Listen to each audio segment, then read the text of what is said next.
مبارک عمل تھا، خدا کی رضا تھی، نبی اور صدیق اکبر کی ہجرت۔ رسول اللہ صلی اللہ علیہ وسلم نے فرمایا، قرآن پڑھو کیونکہ قیامت کے دن یہ اپنے پڑھنے والوں کا سفارش بن کر آئے گا۔ رسول اللہ صلی اللہ علیہ وسلم نے فرمایا، جو عورت اپنے شوہر کی تابع دار ہو اس کے لیے پرندے ہوا میں، مچھلیاں دریا میں اور آسمانوں پر، اور درندے جنگلوں میں استغفار کرتے ہیں۔ رسول اللہ صلی اللہ علیہ وسلم نے فرمایا، جو آدمی تھوڑی سی روزی پر راضی ہو جاتا ہے تو اللہ تعالیٰ اس کے تھوڑے سے عمل پر راضی ہو جاتا ہے۔ رسول اللہ صلی اللہ علیہ وسلم نے فرمایا، اپنے مہمان کے ساتھ کھاؤ کیونکہ وہ تنہا کھانے میں شرم محسوس کرتا ہے۔ رسول اللہ صلی اللہ علیہ وسلم نے فرمایا، جو دسترخوان پر گری ہوئی چیز اٹھا کر کھاتا ہے اس کی اولاد حسین و جمیل پیدا ہوتی ہے اور اس سے محتاجی دور ہوتی ہے۔ رسول اللہ صلی اللہ علیہ وسلم نے فرمایا، اللہ تعالیٰ کے ذکر کے سوا زیادہ گفتگو نہ کرو کیونکہ اللہ تعالیٰ کے ذکر کے بغیر زیادہ کلام کرنا دل کی سختی کا باعث ہے، اور سخت دل آدمی اللہ تعالیٰ سے بہت دور ہوتا ہے۔ رسول اللہ صلی اللہ علیہ وسلم نے فرمایا، جنت میں دھوکے باز داخل نہیں ہوگا، نہ ہی احسان جتلانے والا اور نہ ہی بخیل۔ رسول اللہ صلی اللہ علیہ وسلم نے فرمایا، نمازوں میں ایک نماز ایسی ہے کہ جس سے وہ چھوٹ جائے گویا اس کا گھر بار سب برباد ہو گیا، اور وہ عصر کی نماز ہے۔ رسول اللہ صلی اللہ علیہ وسلم نے فرمایا، تم سچائی کو لازم پکڑو اور ہمیشہ سچ بولو کیونکہ سچ بولنا نیکی کے راستے پہ ڈال دیتا ہے اور نیکی جنت تک پہنچا دیتی ہے۔ رسول اللہ صلی اللہ علیہ وسلم نے فرمایا، رکوع اور سجود پوری طرح کیا کرو، خدا کی قسم میں تمہیں اپنے پیچھے سے بھی دیکھتا رہتا ہوں، یا اس طرح کہا کہ پیٹھ پیچھے سے جب تم رکوع اور سجدہ کرتے ہو تو تمہیں دیکھتا ہوں۔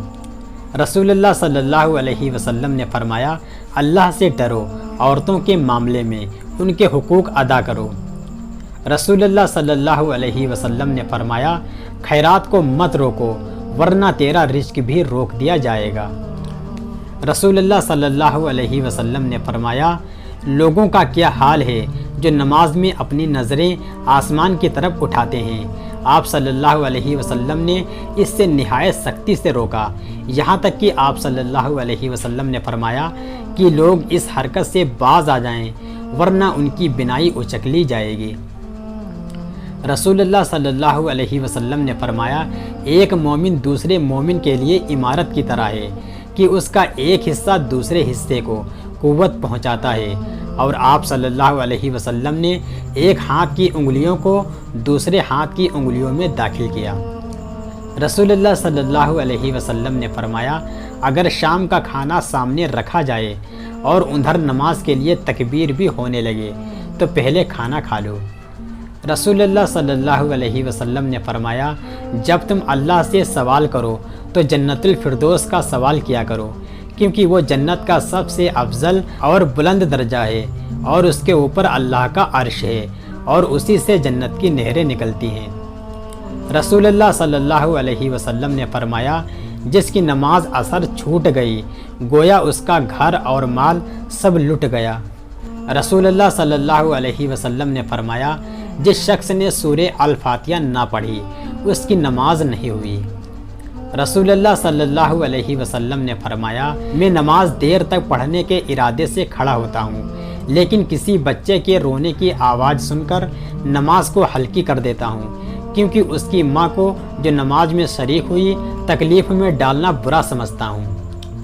رسول اللہ صلی اللہ علیہ وسلم نے فرمایا، جب امام آمین کہے تو تم بھی آمین کہو کیونکہ جس کی آمین ملائکہ کے آمین کے ساتھ ہو گئی اس کے پچھلے تمام گناہ معاف کر دیے جائیں گے۔ رسول اللہ صلی اللہ علیہ وسلم نے فرمایا، جس شخص کو قربانی کی وسعت ہو اور وہ قربانی نہ کرے تو وہ ہماری عیدگاہ کے قریب نہ بھٹکے۔ رسول اللہ صلی اللہ علیہ وسلم نے فرمایا، میری امت میں سب سے زیادہ میری امت پر رحم کرنے والے ابو بکر ہیں، اللہ کے دین میں سب سے زیادہ سخت اور مضبوط عمر ہیں، حیا میں سب سے زیادہ حیا والے عثمان ہیں، سب سے بہتر قاضی علی بن ابی طالب رضی اللہ تعالی عنہ ہیں۔ رسول اللہ صلی اللہ علیہ وسلم نے فرمایا، مومن کا جی کبھی بھی خیر کی باتیں سننے سے نہیں بھرتا یہاں تک کہ جنت اس کا ٹھکانہ نہ بن جائے۔ رسول اللہ صلی اللہ علیہ وسلم نے فرمایا، اللہ تعالیٰ تمہارے جسموں اور شکلوں کو نہیں دیکھتے بلکہ تمہارے دلوں اور اعمال کو دیکھتے ہیں۔